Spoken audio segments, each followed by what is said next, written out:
कहा कि ये पाखंडी बाबा, बहुत अच्छा कहा, ऐसे पाखंडियों के खिलाफ इसको नोट करिएगा, कड़ी से कड़ी कार्रवाई होनी चाहिए, जितना सख्त हो सके उतनी कार्रवाई होनी चाहिए। पाखंडी बाबा सब धर्मों में, हमारे भी धर्म में राम रहीम एक पाखंडी था, आसाराम एक पाखंडी था जिसने दुराचार किया बेटियों के खिलाफ। इसी तरह का एक छांगुर बाबा, इसके खिलाफ भी कड़ी से कड़ी कार्रवाई होनी चाहिए।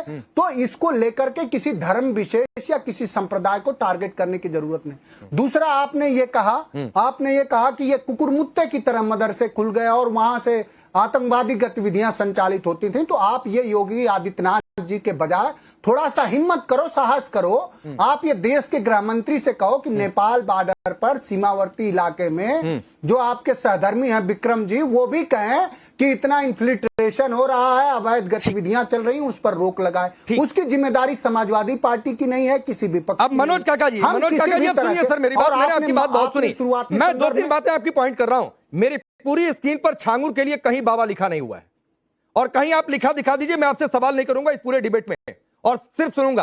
तो इसको बाबा मैं कहता नहीं हूं। राम रहीम, सभी धर्मों में बाबा होते हैं, सभी धर्मों की आड़ में जाकर आपको छिप जाना है। फिर आप कह रहे हैं कि अगर आपकी हिम्मत है तो आप और आपके सहधर्मी विक्रम जी सवाल उठाएं। यहां पर भी आप धर्म देख रहे हैं, और मैं कह रहा हूं, मैं हवा में कोई बात नहीं करता हूं मनोज काका जी। आपकी पार्टी के 2 नेताओं का नाम मैं ले रहा हूं, सुनिए सर प्लीज मनोज काका जी सुनिए। नहीं धर्म मत देखा करिए यहां पर मनोज काका जी, मैं आपका धर्म देखकर आपको नहीं बुलाया सवालों का जवाब देने के लिए, या विक्रम जी को उनका धर्म देखकर नहीं बुलाया, सूर्या मैथिल को उनका धर्म देखकर नहीं बुलाया, लेकिन यहां अब बैठकर मेरे और एक पूर्व पुलिस अधिकारी का, यूपी पुलिस के मुखिया रहकर विक्रम जी का धर्म आप देख रहे हैं, क्योंकि आपको मैं अब कहूंगा क्योंकि आपको तुष्टीकरण की पॉलिटिक्स करनी है। अब सुनिए मेरी पूरी बात सुनिए मनोज काका जी, मैं बहुत ध्यान से सुनता हूं और एक एक शब्द बहुत पॉइंट करता हूं। अब सुनिए, चिल्ला लो, चीख लो, नहीं मैं चिल्ला नहीं रहा हूं, मैं सिर्फ फैक्ट को देश के सामने रख रहा हूं, सिर्फ फैक्ट को मनोज काका जी देश के सामने रख रहा हूं। और फैक्ट सुनिए, सीख लीजिए। हाँ सुनिए सर, सुनिए मनोज काका जी, आपने बोला था मैं चुप हो गया था, अब मैं बोल रहा हूं आप चुप हो जाइए। सुनिए, आपने कहा कि मैं झूठा हूं, तो मैं अपने सच का सबूत आपके सामने रख रहा हूं। आपकी पार्टी के नेता है फखरुल हसन। परसों हमने मंगलवार को, अब मंगलवार दिन गिन लीजिए, 8 तारीख है, परसों या नरसों होगा। फखरुल हसन ने कहा किसी अपराधी का घर गिराया नहीं जा सकता, सरकार का बुलडोजर बिना नोटिस के चलता है छांगुर पर। पॉइंट नोट करिएगा। आपकी पार्टी के प्रवक्ता है अनुराग भदौरिया, कल एक चैनल पर बैठकर वो बोल रहे थे और कई जगहों पर पोस्टर्स पर भी छपा हुआ है कि उन्होंने छांगुर बाबा कई स्तरों पर काम करता है, नेटवर्क बिना सरकारी सहायता के संभव नहीं था, क्यों इस तरीके की एक्शन अभी हो रही है, इस चीज को लेकर उन्होंने सियासत की थी। तो मनोज काका जी, मैं हवा में बात नहीं करता हूं, अब देश तय करेगा कि झूठा राकेश पांडे या मनोज काका है। बोलिए। अब मैं जवाब दूं, अब मैं जवाब देने का मुझे समय दीजिए। कृपया अपनी व्यग्रता को ठीक रखिए। जवाब व्यग्रता कहां से है? एक तो मैंने हिंदी का एक शब्द बोला, सहधर्मी। आप विक्रम सर एक आईपीएस रहे हैं, बहुत प्रतिष्ठित रहे हैं, वो जानते होंगे सहधर्मी का मतलब धर्म से नहीं है। जो आपके विचारधारा से, जो आपके कार्य तो समान विचारधारा बोलेंगे, सहधर्मी नहीं कहते हैं। फिर थोड़ी सी परिभाषा मनोज काका जी अपनी दुरुस्त करिए। सहधर्मी मतलब एक धर्म का, एक विचारधारा का नहीं कहेंगे उसे। आप पहले और जगह देख लेना, थोड़ा हिंदी भी ठीक से पढ़ लो। आप किसी भी तरह के किसी के भी बयान को आप मत चला। और जो बात दूसरी कर रहे थे आप कांवड़ियों के लिए, तो पार्टी के हमारे राष्ट्रीय अध्यक्ष जी ने कहा कि भाई उनके नहीं अभी कांवड़ियों पर मत जाइए, आऊंगा कांवड़ियों पर भी मनोज काका जी, अभी कांवड़ियों पर आऊंगा, लेकिन जो फैक्ट मैंने रखा उसको जवाब दीजिए सर। कांवड़ियों पर अलग से आपको समय दूंगा। अरे पूरी बात तो हो जाने दो यार, बीच में क्यों टोका टोकी करते हो आप बात होने, फिर आप क्यों बुलाते हो आप राकेश भाई? अगर किसी को भी बेहतर सुविधा देनी हो तो कॉरिडोर बना दीजिए। अभी आप जब से संवाद कर रहे हैं, अभी जस्ट आपके यहाँ भी खबर आई होगी, मुजफ्फरनगर में एक बाइक से टच हो जाने पर उसको पीटा गया, बाइक सवार व्यक्ति को। तो धर्म का मतलब धंधे से और पाखंड से नहीं होता। कोई भी धर्म हमको जितना ज्यादा मानव बनाए, जितना ज्यादा संवेदनाओं से भरे, वही धर्म है। और हिंदू धर्म को योगी आदित्यनाथ जी के आ जाने से उसका पुनरुद्धार और उत्थान नहीं होगा। हिंदू धर्म का इतिहास 5000 साल पुराना है, ये आपको पता होना चाहिए। सिंधु घाटी सभ्यता से लेकर के वैदिक काल से लेकर आज तक है। तो योगी आदित्यनाथ, हम आप कितने लोग आए गए, लेकिन हिंदू धर्म जैसा था वैसा ही रहेगा। और उन्होंने बात करा डॉक्टर लोहिया की, डॉक्टर लोहिया सबसे ज्यादा अगर किसी चीज के विरोधी थे तो सांप्रदायिकता के विरोधी थे, और सांप्रदायिकता के पूजक और उसके पोषक हैं योगी आदित्यनाथ जी। ये सवाल आप पूछिए, स्कूल बंद करा रहे हैं मधुशाला, फिर आप स्कूल पर चले गए सर। नहीं, आज का टॉपिक दो ही है मनोज काका जी, आज का टॉपिक है छांगूर टू हिंदू सम्मान जो योगी ने कहा है, और कांवड़ियों पर आपके साथ आऊंगा। लेकिन सर देखिए, देश ऐसे मोड़ पर है कि इंटरनेट बहुत अच्छा चलता है, देश ऐसे मोड़ पर है कि इंटरनेट बहुत अच्छा चलता है। आपकी बातों के बीच में जरा बड़ी स्क्रीन पर रखिएगा, आपकी बातों के बीच में मैंने गूगल कर दिया और मेरे प्रोड्यूसर ने कहा कि जरा गूगल करके दिखा दीजिए कि सहधर्मी का अर्थ क्या होता है। तो ये देखिए सर, जरा दिखा दीजिए भाई, बड़े स्क्रीन पर डालिए। ये सहधर्मी का अर्थ होता है समान धर्म का पालन करने वाला। तो ये गूगल बता रहा है, मैं नहीं बता रहा हूं। और सभी देश में जो सामान्य समझ भी रखते होंगे वो सहधर्मी, मैं आऊंगा सर इस पर भी। मुझे अच्छा लगा मनोज काका जी कि आप छांगूर को छोड़कर तुरंत कांवड़ियों पर चले गए, जबकि कांवड़िया मेरा नेक्स्ट राउंड में आना था। लेकिन सूर्या मैथिल अरे मुझे, मैं आऊंगा सर, आऊंगा मनोज काका जी। आप कड़ी से कड़ी कार्रवाई करो, लेकिन योगी आदित्यनाथ से पूछो तो कहिए ना कड़ी से कड़ी कार्रवाई। आपने तो पहले मुझे झूठा साबित करने की कोशिश की मनोज काका जी, जबकि दो आपकी पार्टी के बड़े प्रवक्ताओं का मैंने नाम गिरा दिया कि उन्होंने क्या कहा था, तो आप कह रहे हैं कि मैं झूठा कि आप झूठा है। सर ये देश तय कर लेगा मनोज काका जी। आप ये सवाल क्यों नहीं पूछने की हिम्मत कर पा रहे हो? सवाल मत सिखाइए मनोज काका जी, सवाल मत सिखाइए सर। कोई पार्टी को मैं अलाउ नहीं करता हूं कि वो मुझे सवाल पूछना सिखाए कि कौन सा सवाल पूछता है, कौन सा सवाल नहीं पूछता है। अब सूर्या मैथिल को डिबेट में लाता हूं सर, प्लीज। 7-8 मिनट आप बोल चुके मनोज काका जी। सरकार से सवाल पूछ के दिखाओ यहीं। नहीं सर, ठीक है सर, ठीक है। फिर आप हिम्मत की बात करेंगे, आपकी छांगूर पर बोलने की हिम्मत नहीं हो पा रही है। आप छांगूर से तुरंत भागकर सूर्या मैथिल चले गए कांवड़ पर, जबकि नेक्स्ट राउंड में वो सवाल पूछता था। और यहाँ बैठकर मेरी हिम्मत देख रहे हैं मनोज काका जी। सूर्या मैथिल, आप अपनी हिम्मत देखो, आप अपनी हिम्मत देखो प्लीज। मनोज काका जी मत हिम्मत देखिए, आपकी हिम्मत छांगूर जैसे एक राष्ट्र विरोधी पर बोलने की नहीं हो पा रही है। आप मेरी हिम्मत देख रहे हैं प्लीज। अब सूर्या मैथिल बोलिए। मनोज काका जी को हिंदी के शब्दों का ज्ञान नहीं है।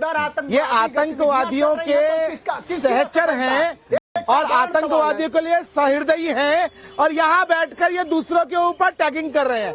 मैं इनसे पूछना चाहता हूँ कि इनके दोनों नेता जिनके आपने बयान कोट किए, क्या उसका कोई खंडन इन्होंने किया? मैं अलग अलग डिबेट्स में देख रहा हूँ, जितने भी समाजवादी पार्टी के प्रवक्ता हैं वो येन केन प्रकरण, पीछे के रास्ते से जो बुलडोजर कार्रवाई उस जल्लाद के उस महल पे हुई जहां पर कि वो हिंदू बच्चियों का धर्मांतरण करता था, हिंदू बच्चियों का यौन शोषण करता था, जैसा कि डीजीपी साहब ने भी बताया, उसके यहाँ पे एक सीक्रेट रूम था जहां पर कि शक्तिवर्धक दवाइयां और विदेशी मसाज ऑयल और कई प्रकार की ऐसी गोलियां जिससे कि शारीरिक शक्ति बढ़ती है, ऐसी वहां पर थी। वहां कलावा मिला, वहां पर हिंदुओं को मुसलमान बनाने के पूरे साक्ष्य मिले, और ये यहाँ बैठकर एक शब्द नहीं इन्होंने बोला। और इन्होंने आसाराम जी को कोट किया या इन्होंने एक दूसरे राम रहीम को कोट किया। मैं इनसे पूछता हूँ, वो अपने कर्मों की सजा प्राप्त कर रहे हैं, लेकिन उनमें से एक को भी बताइए जिन्होंने मुसलमान को हिंदू बनाया हो।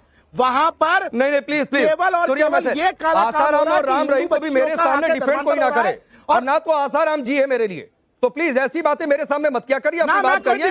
आसाराम और राम रहीम किसी को डिफेंड नहीं कर रहा, मैं डिफेंड नहीं कर रहा। जो भुगत रहे हैं छांगूर में भी जो किया वो भुगत रहे हैं। अरे मैं वही कह रहा हूं, उन्होंने जो काम किया वो भुगत रहे हैं, लेकिन मैं ये कहना चाहता हूं कि उन्होंने धर्मांतरण का धंधा नहीं किया। यहां तो धर्मांतरण का धंधा हो रहा है। और मैं आपको बता दूं, समाजवादी पार्टी के बलरामपुर के जो जिला अध्यक्ष है वो इस छांगूर बाबा के घर पे आते जाते थे। समाजवादी पार्टी के नेताओं की वहां पर उस महल पे जो है लंबी लंबी रात को मंडलियां लगती थी। एक और बात मैं बताना चाहता हूं, आप देखिए बलरामपुर हो या नेपाल का जितना भी तराई का इलाका हो, जो भी सीमांत डिस्ट्रिक्ट है, उन सब में लगातार धर्मांतरण के कारण डेमोग्राफिकल चेंज हो रहा है। और इस चीज की जानकारी एसआईटी ने भी दी है, एसटीएफ ने भी दी है, और विभिन्न संगठनों ने दी है। और ये इनके पीछे सबसे बड़े कारण यही लोग हैं, ये पोषित कर रहे हैं आतंकवाद। अमितोष पारिक, ठीक है, अमितोष पारिक, छांगूर पर नहीं बोलना क्या ये वोट बैंक की मजबूरी है? जिस तरीके से मनोज काका जी स्विच हो गए, पहला सवाल। दूसरा सवाल है, मैं कह रहा हूं छांगूर हो, आसाराम हो, राम रहीम हो, अगर अपराध करेगा तो भुगतेगा। धर्म की आड़ में उसका बचाव करेंगे क्या? राकेश जी, समाजवादी पार्टी अपने चलते चलते समाज विरोधी पार्टी हो चुकी है। और समाज विरोधी कौन सी हो चुकी है? जो एक हिंदू समाज है, हिंदू सभ्यता, हिंदू संस्कृति, ये समाज विरोधी है, सनातन विरोधी है, हिंदू विरोधी और राम विरोधी है। राम मनोहर लोहिया की अगर ये डिसिपल होते और ढंग से उनको सुन पाते तो रामकृष्ण और शिवा के अंदर किताब में जो उन्होंने लिखा, शायद मनोज काका उसको पढ़ के आते। भगवान राम के बारे में अस्तित्व पे सवाल उठाना या राम मंदिर को एक बेसलेस कहना या बेकार कहना, रामचरितमानस को जलाना और छंगूर के बारे में डिफेंड करते हुए आ जाना कि सब पे ऊपर होनी चाहिए। तो बताइए ना, कितने मुहर्रम के ऊपर में इन्होंने सेफ पैसेज की बात करी, कितने यादव थे जो मरा, 17 साल का यादव मरा, उसके लिए बोला इन्होंने, कितने हिंदू थे जिनको कावड़ के अंदर में जाते हुए, लेकिन जब थूक गया तब उसमें विरोध करा। लेकिन जब राम पूछते हैं तो ये विरोध करने आ जाते हैं, जब कावड़ की बात करते हैं तो बेसलेस हो जाते हैं, जब मंदिर की बात करते हैं तो बेकार हो जाता है, लेकिन रामचरितमानस जला देते हैं तो ठीक हो जाता है। तो राम मनोहर लोहिया के अस्तित्व को समझ नहीं पाए, लेकिन छंगूर की बात करने लगे। यही अंतर है राकेश जी, कि एक के आइडल है राम और एक के है अतीक जी और मुख्तार अंसारी जी। जब तक इनके आइडल नहीं बदलेंगे, इनकी विचारधारा नहीं बदलेगी, समाज। लेकिन अमितोष पारिक एक आपसे शिकायत है, अतीक जी मुख्तार जी क्या होता है? अतीक और मुख्तार के आगे जी लगाएंगे क्या? मैं बताता हूं मैंने क्या कहा। मैंने कहा कि एक के आइडल है राम और एक के आइडल है ये जो बोलते हैं अतीक जी, मुख्तारी जी। ठीक, हाँ अब ठीक है, अब ठीक है, अब ठीक है। मैं किसी समाज विरोधी, राष्ट्र विरोधी, अपराधी, माफिया के लिए कोई भी सम्मानजनक कुछ भी बोले मुझसे बर्दाश्त नहीं होता है, ये मेरी अपनी दिक्कत है। मनोज काका जी, जो बात अमितोष पारिक ने कही और आज योगी आदित्यनाथ ने भी जो बातें कही कि आज के समाजवादी राम भक्तों पर गोलियां चलवाते हैं, जो राम का विरोधी उसकी दुर्गति होनी तय है। जब तक भगवान राम कृष्ण शंकर की पूजा होती रहेगी ये देश सुरक्षित है। एक है, बोलिए। देखिए, योगी आदित्यनाथ एक तो तथ्यविहीन व्यक्ति हैं।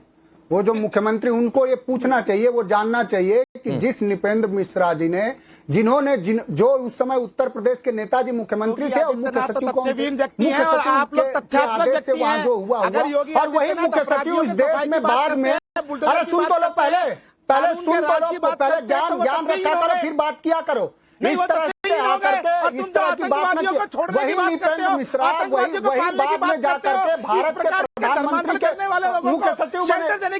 तो जो सवाल ये है कि जो वहाँ हुआ उसको लेकर के देश के न्यायालय ने कभी नेताजी को, श्रद्धेय नेताजी को और समाजवादी पार्टी को दोषी नहीं माना। तो जो कानून व्यवस्था का सवाल था उसको बनाने के लिए नहीं, एक मिनट सूर्या मैथिल एक मिनट प्लीज रुक जाइए।